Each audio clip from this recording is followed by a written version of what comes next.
Witness the power of a fully armed and operational Battlefront. What's up, everybody? It's BBKDRAGOON. So Battlefront, if you're just here for the first impressions, I'm only going to give you just a brief little overview because that's not what I want to talk about in this video. In fact, I've got some fun Star Wars little story to tell you, as well as just kind of a theme that's been running through my head about game critique lately.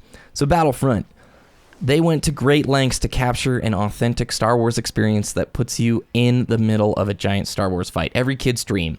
And they successfully do this. The spectacle of Battlefront is just jaw-dropping. Sometimes it's so hard to play because you just stop and you look around at TIE fighters and X-Wings fighting above you, and you got Darth Vader running across the surface of Hoth as an AT Walker just comes up over the ridge.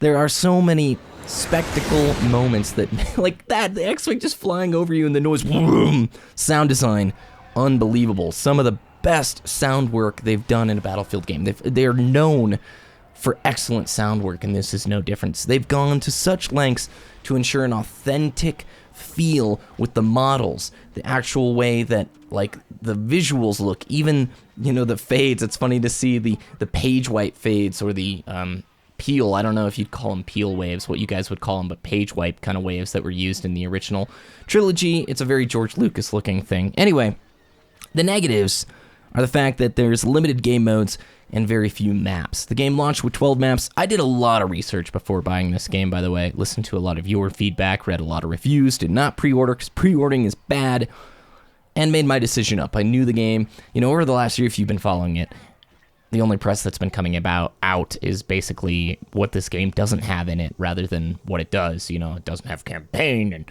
there's so few maps, and there's so few planets. And you're right. You know, the best game types are Supremacy and the Walker game type, and those are the two game types that use these large maps. The ones with fighters, vehicles, and infantry, and there's only 4 of them. Game launched with 12 maps, and 4 of them are in the best mode ever. So you're going to be playing those 4 maps over and over. Now, the other 8 maps you can run into in, you know, more traditional shooter game types like Team Deathmatch, Domination, Capture the Point. And they're fine. I mean, it's fine. They're fun maps. But this game is clearly at its best when you're on these large maps, having dogfights with X-Wings and having infantry people fight below you and walkers and hero units and those sort of things.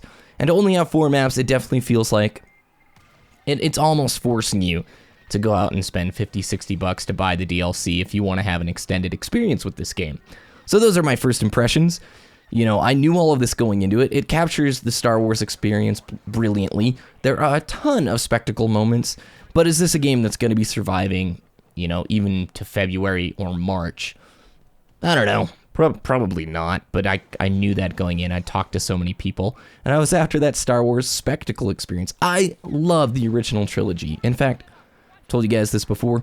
I went to film school for university, saw probably over 700 or 800 films during my time there, and still my favorite movies of all time are the original trilogy. You cannot trump those in my mind. They're just so classic. Now, the prequels, you know, just keep George Lucas away from a pen and paper. Do not let him screenwrite. Please, Lucas, don't do that. Because those prequels, man, it's become a joke at this point. But what a wonderful way to get hype up before episode 7. You got Battlefront here. Funny little Star Wars story. I'm a big fan, like I said before. And I was dating a girl, okay? We dated for like a year and a half during college. Really sweet girl. And I remember this phone conversation we were having. I was in my apartment. My roommates there were just chilling, watching TV or something. And I remember telling her about a film school out in California. Over at USC, George Lucas taught classes. He actually would go in and do guest lectures. And I remember being on the phone, hey, guess what? USC, this is a real cool thing. I wonder if I should transfer there. So I'll try to do that. Because George Lucas teaches classes there. And she says in a very sweet way, who's George Lucas? And I get taken back. It's almost like something hit me in the chest. And I put her on hold for a second. I look over at my roommate. He goes, what, dude?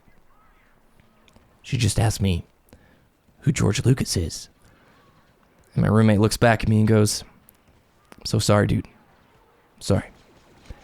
And I, you know, put it off hold and I go, he's the guy who made Star Wars, you know. no big deal. Let's just never speak of this again. And that was like one of those moments where it's like, you know, maybe we don't have that much and common.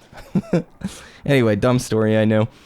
And it kind of brings me back to what I mentioned at the beginning, kind of critiquing games. I knew going in, before I got Battlefront, a lot of the shortcomings. This game has just been slammed with negative feedback online. A ton.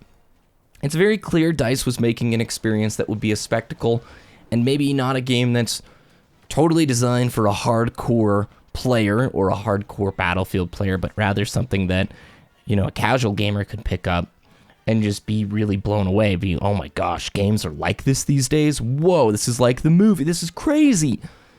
And it makes you think about that kind of childlike love that you have back when you were a kid first playing games. Even 5-6 years ago, before YouTube was giant and we all had cap cards and everybody had the ability to sort of share their opinions. If you liked a game, you played it. If you didn't like a game, you didn't really play it. And in a lot of ways, I think we've become quite a bit more cynical in the fact that every time a new game comes out, it just seems like we're right jumping at the wagon to rip it apart and offer a lot of negative criticism. Now, I'm fine with constructive criticism. I encourage it. But in many ways, with Battlefront, I sort of have turned off that side of the brain. I knew I just wanted to come in here, and ignorance is bliss, and enjoy a nice little Star Wars experience. And so that's what I've been doing, and it's been just that. You know, during film school, like I said, I watched probably 700-800 films, and it was all about critical analysis. You watch the film, and then you wrote papers, 8-9-page papers about the film, where it succeeded, where it failed, what worked, what didn't work, what areas were strong, which weren't strong. And in a lot of ways, it kind of ruined movies for me, man. It's very hard for me to turn off that critic side of the brain anytime I watch a film now, to actually just sit back and enjoy it. Because you go into it with so much baggage, so many expectations, so many comparisons, and I think the same thing's true with gaming.